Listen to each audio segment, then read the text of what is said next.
மதிவாணன், இப்போ உரிமை அப்படின்றது வேற சப்ஜெக்ட். ஆனா எதிர்க்கட்சி தலைவர் மீண்டும் மீண்டும் சொல்வது குடும்ப உறுப்பினரை காப்பாற்றுவதற்காக.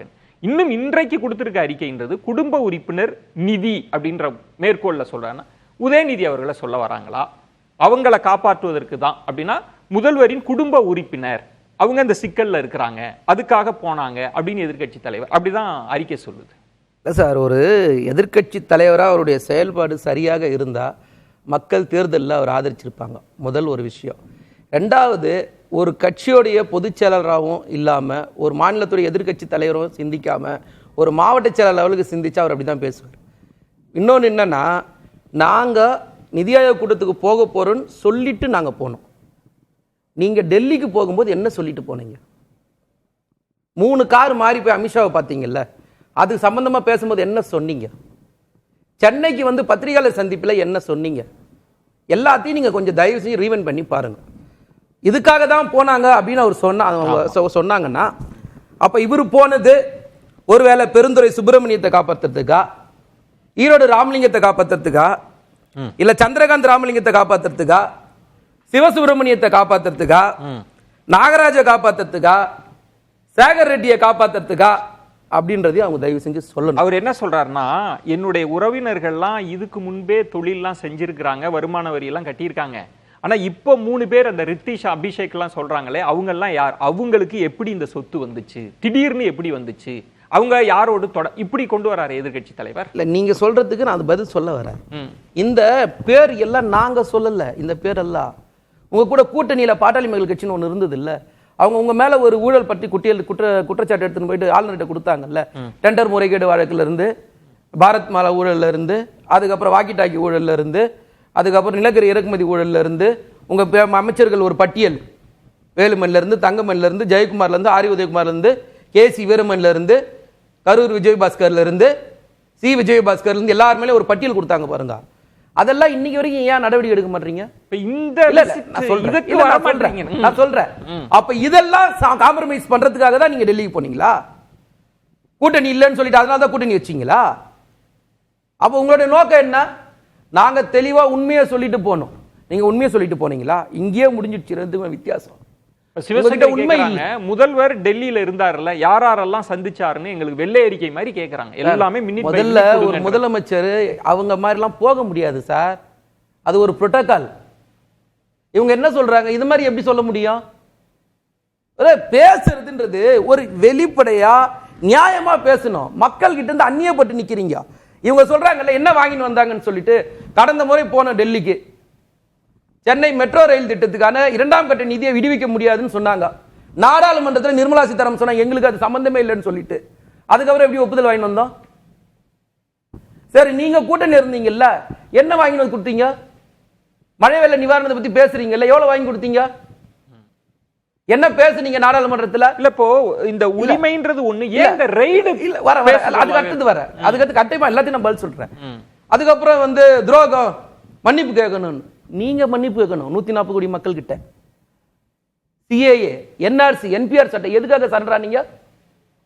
முத்தலாக் சட்டம் எதுக்காக சரணானீங்க? வேளாண் சட்டம் எதுக்காக சரணானீங்க? அக்னிபாத் திட்டம் எதுக்காக சரணானீங்க? ஆர்டிகல் 370 எதுக்காக சரணானீங்க? உங்களை ஒரு நிமிஷம், இதெல்லாம் பேசுனது நீங்க. இதுக்கெல்லாம் நீங்க பதில் சொல்லுங்க. நான் எல்லாத்துக்கும் பதில் சொல்றேன். இல்ல, நீங்க இல்ல நான் சொன்ன பேர் குற்றச்சாட்டு இருக்குல்ல, முன்னாள் அமைச்சர்கள் இருந்து எல்லாமே வந்து இன்னைக்கு வரைக்கும் பெண்டிங்ல இருக்கு. ஒரு நிமிஷம், பெண்டிங்ல இருக்கு. நீங்க எதுவுமே பெண்டிங்ல இல்ல. நாளை காலைல ஊழல் தடுப்பு சட்டம் 1988 பிரிவு 19 கீழே ஆளுநர் ஒப்புதல் தரணும். அந்த ஆளுநரோட கூட்டணி வச்சுக்கிட்டு ஒப்புதல் தராம இருக்காரு. அந்த நபர்கள் பேர் தான் நான் இப்ப சொன்னேன். இல்ல, அந்த நபர்கள் பேர் தான் நான் இப்ப சொன்னேன். மதிவாணன், ஏன் உங்கள் மீது இந்த விமர்சனத்தை எதிர்க்கட்சி தலைவர் வச்சிட்டு இருக்காருன்றது ஒண்ணு. மீண்டும் மீண்டும் என்ன, முதல்ல செந்தில் பாலாஜி, டாஸ்மாக் செந்தில் பாலாஜின்னாங்க.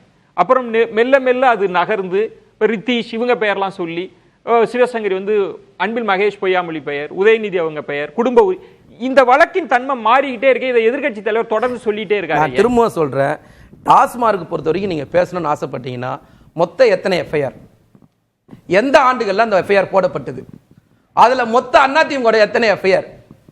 41 எஃப்ஐஆர் அதிமுக ஆட்சியில் போடப்பட்ட எஃப்ஐஆர். இப்ப ஈடி தான் சொல்லணும். அந்த 41 இந்த 6க்குள்ள இருக்குதான்ட்டு ரொம்ப சந்தோஷப்படக்கூடாது எடப்பாடி அன்கோ. சரிங்களா?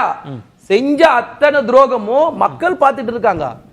இருக்கிற எஃப்ஐஆர் மொத்தம் உங்க பேர்ல இல்ல. ஒரு சந்தேகம் சிவசங்கர், இப்ப மதிவாணன் சொன்ன மாதிரி எங்க வந்து இப்ப டாஸ்மாக்னு வச்சுக்கோமே, இப்ப மதிவாணன் அவர்கள் சொன்ன மாதிரி 41ல் 7 எஃப்ஐஆர் வந்து திமுக ஆட்சினா மீதி இருக்கிறது எல்லாமே அதிமுக ஆட்சி. அது அமலாக்கத்துறையே சொல்லி எல்லாத்தையும் ஒட்டுமொத்தமாக சொல்லி தான் சார்ஜ் எஃப்ஐஆரே போட்டிருக்காங்க. அப்படின்னா எங்கிருந்து முதல்வர் குடும்பம் வந்தது? அப்ப எதிர்க்கட்சி தலைவர் உள்நோக்கத்தோடு பெயரை கொண்டு வராங்க. இன்னைக்கு மதுரை இல்ல, நீங்க பாயிண்டடா சொல்லுங்க சார். மதுரை கிளை என்ன சொல்லுங்க? சம்திங் ராங் இன் தி டாஸ்மாக். அது வேறங்க, அது ஜெனரல் ஸ்டேட்மென்ட். அது வந்து யார் இப்போ இந்த ஈடி சம்பந்தமா நம்ம பேசுறோம். ஈடி சம்பந்தமா பேசும்போது போடப்பட்ட எஃப்ஐஆர் பத்தி நான் பேசுறேன். மொத்த எத்தனை எஃப்ஐஆர், யாரோட எஃப்ஐஆர், யாரோட ஆட்சியில போடப்பட்ட எஃப்ஐஆர், இதுக்கு பதில் என்ன? இதான் நேரடியா கேள்வி கேக்குறேன். இல்ல ஈடி சொல்லுங்க. ஈடி அமலாக்கத்துறை வந்து யாரோட எடுபடி வேலையா இருக்கு? மோடியோட எடுபடி வேலையா தான இருக்கு? நேரடியா சொல்லுங்க. எந்த எஃப்ஐஆர் பேசுறீங்க? நான் தயார் பேசுறதுக்கு. இருங்க சிவசங்கரி, நான் புரிஞ்சுக்கிறதுக்காக ட்ரை பண்றேன். ஒரே ஒரு நிமிஷம் சிவசங்கரி, ஒரே ஒரு நிமிஷம். நான் உங்களுக்கு ஒரு 2 நிமிஷம் தரேன். என்ன பாயிண்ட்னா, நீங்க டாஸ்மாக்ல ரைடுனா டாஸ்மாக்ல முன்பே செந்தில் பாலாஜி கேட்டார், முதல்ல அவங்கள்ட்ட மூல வழக்கு என்ன, எஃப்ஐஆர் எந்த எஃப்ஐஆர் போட்டிருக்காங்கன்னு. இன்னைக்கு அதுக்கு விடை கிடைச்சு போச்சு. அதிமுக அதான் முதல்வர் கேட்கிறாரு, 36 எஃப்ஐஆர் அதிமுக ஆட்சி காலத்தில் நடந்த அந்த எஃப்ஐஆருக்கு நான் போய் சமரசம் செய்ய போறேன் நான் கேட்கிறேன். இருங்க சார். இப்போ நீங்க எந்த எஃப்ஐஆர் சொல்றீங்க சார்? நான் ஒரு விஷயம், இந்த அளவுக்கு பூதகரமாக 1000 கோடின்றது மினிமம் சார். அது எத்தனை 1000 கோடின்னு வெளியே வரும். அடுத்து அந்த ஊழியர்களே, டாஸ்மாக் ஊழியர்களே சொல்றாங்க ஒவ்வொரு கடைக்கும் 5000 வசூல் பண்ணாங்கன்னு செல்வமும் ராஜேஸ்வரின்னு சொல்லி பணியிட நீக்கம் பண்றீங்க. மதுரை நீதிமன்றம் என்ன சொல்றாங்க? அந்த ரத்து பண்ணிருக்காங்க. நீங்க அந்த 41 எஃப்ஐஆர் எத்தனை பேர் மேல நடவடிக்கை எடுத்தீங்க? நடவடிக்கை புகார் கொடுத்து நான் கேட்ட கேள்வி, என்னோட கேள்வி என்னன்னா, எந்த எஃப்ஐஆர் இன்னும் பதிலே சொல்லலையா? பதிலே போறீங்க சார். 10 ரூபாய் பாலாஜி எப்ப சார் வருது? கலால் வரி 95% எஃப்ஐஆர் உங்க ஆட்சியில போட்டது. அந்த எஃப்ஐஆருக்கு நடவடிக்கை எடுக்க ஈடி வந்திருக்கு. இந்த ஈடிக்கு பதில் சிட்டில 8 இருந்துச்சு, இன்னைக்கு 72. தமிழ்நாடு என்ன கேக்குறாங்க? எந்த எஃப்ஐஆர் கேக்குறேன். எந்த எஃப்ஐஆர் பதில் சொல்லுங்க. ரெண்டு பேரும் அட்டை கேடுதானே? இல்ல ரெண்டு பேரும் பேசிடுவா. நான் தயாரா இருக்கேன். ஒரு விஷயம், எந்த எஃப்ஐஆர் யாரு கொடுத்தாங்க? என்னைக்கு போட்ட எஃப்ஐஆர் நான் ரெடி. ஒரு விஷயம் பரிதாபப்பதான் நீங்க டெல்லிக்கு போறீங்க. மாநில உரிமை எத்தனை நாளைக்கு திரும்ப சொல்றேன். யாரை பார்த்தும் பயப்பட வேண்டிய அவசியம் எங்களுக்கு இல்ல. திரும்ப சொல்றேன். ரெண்டு பேரும் மொத்த கட்சியையும் சரி அடையாளம் வச்சால் எடப்பாடி பழனிசாமி ரெண்டு பேர் கட்சி அடையாளம் வச்சீங்க. நாங்க வைக்கல. நான் சொல்றேன். நான் சொல்றத கேளுங்க. எடப்பாடி பழனிசாமி சின்ன துரும்ப கூட தன்மானம் இல்லாம அவர் ரெண்டு பேர் ஒத்துழைப்பு தர போறீங்களா? ஒரே ஒரு பாயிண்ட் டேக்கன்